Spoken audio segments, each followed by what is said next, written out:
So we said, why not capture, the entire curriculum into a digital format, so that if I am a learner and if I were to have all the learning that is ever imparted in the entire medical education process captured with say 750 of India's best teachers. So if I have the undergraduate medical curriculum, I can have my foundation courses, I can have my preclinical courses, I can have my paraclinical courses and all my clinics.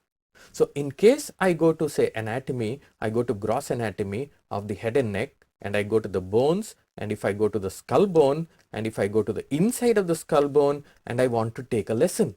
Now under that I can go to any part of the lesson. So if I go to say the petrous part of the temporal bone, what does the software do? Well, the software actually authenticates who I am, what level of knowledge I require, and then it pulls up it takes me into a class. Now this could have been a class out of All India Institute or JIPMER or Usmania Medical College, but here the teacher comes up and starts teaching me what I want. The temporal bone forms the posterior wall of the middle cranial fossa. Remember, this part was deliberately left out in the earlier. So I can enlarge, I can view what the teacher is referring to. If I am a slow learner, I can go back, rewind, listen to something again and again. I can be adding my notes, putting my bookmarks. I can be doing assessments. So when I say I want to add my notes, I can add my notes, save my notes, share my notes. This is something that I need to come back just before exam, so I can actually put bookmarks. I can take assessments in the form of multiple choice questions, short questions. I can communicate with my teacher who is available to me on a store and forward mode, so I can ask questions, I can send feedbacks, I can do searches of the latest literature on say an article related to this online. And if I were to similarly have searched for the entire curriculum, so if I say I want to learn about the pyramidal tract, I would have gotten lessons to do with that. I can see what it covers, and if now I want to say go into the course of the pyramidal tract, so what we have done is we have taken the human body and digitized it completely in 3 dimensions. So if a particular concept I have to learn and the teacher has to teach me using animation, I have all the animations related to all the structures, the function, the dysfunction, the methodologies and the processes of treatment, for example. Now, if in this manner I am able to go through and learn topic by topic each one of the lessons, say if I am allowed to interactively explore say the human body, maybe go into and dissect it out myself and learn in a very structured manner, then the learning process would be shifted to the learner. So I can learn anything that I want anytime that I want, and understand it in a much better way. You can go into various continuing medical education seminars as well. So once you're a doctor, you can go visit the continuing, so I want to learn about an approach to a case of fever, or I want to learn about evaluation and management of arthritis, or the approach to a case of jaundice, or I want to actually go into say immortalizing teachers. So I go into a PG series and I say in radiology, and I can go and learn about say film interpretation sessions, or I can get into any different area. Now here, say emergencies in rural areas. For this session, we have taken the subject of emergencies in rural areas. The importance of the subject is 70 to 75% of the population live in rural areas. Now I can go and look at various cases which are there. So I can go and go into examples. This 58-year-old, so I can go look at the X-ray. Comes with fever.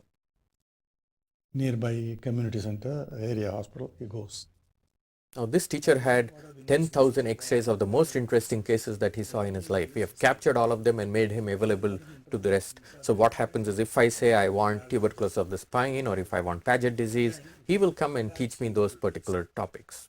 Similarly, I could have gone and searched for a particular topic across the thing. So if I say I want breastfeeding,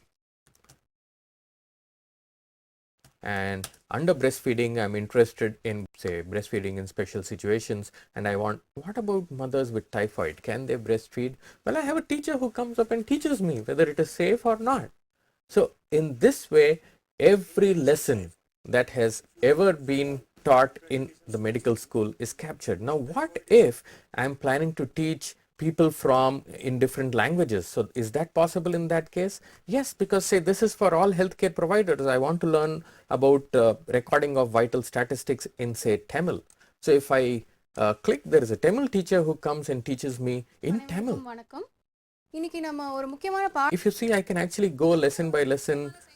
நான் This is what I'm learning in this particular lesson. I can go and I could have asked for the same lesson in say Telugu, and yet another teacher comes and he now starts teaching me the same lesson in Telugu. వ్యవస్థలోనే కీలకమైన చిహ్నములు ఏమిటంటే ఒకటి BP, pulse, temperature, respiratory.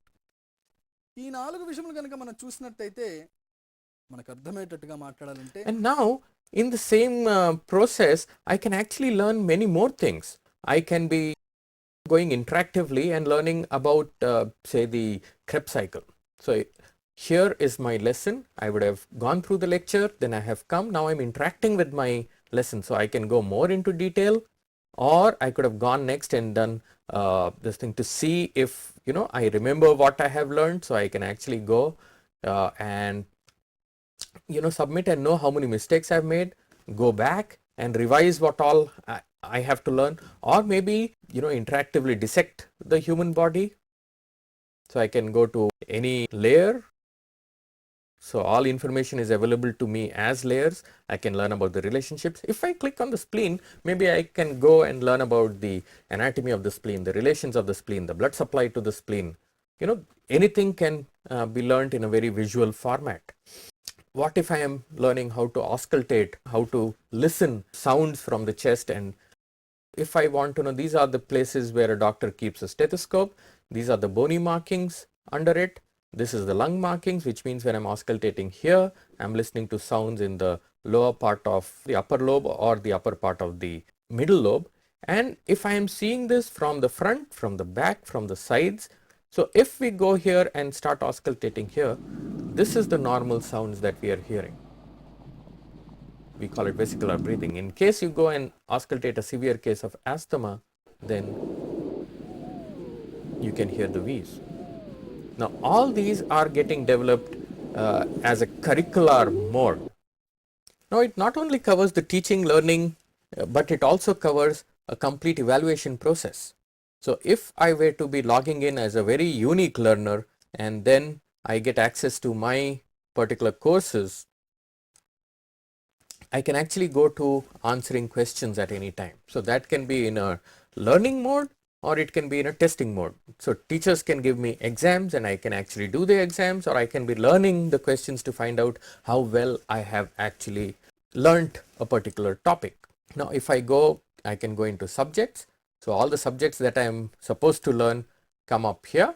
I can go and into say biochemistry, I can go into a topic or take random wise, weightage wise, book wise, exam wise. If I take a question, then the question comes up for me and I can go and answer the question, check my answer. I'll know what was right, what was it I answered. I can go into and view the explanatory answer to this particular topic. It shows what was the question, from which book, which page number, and what is the explanation.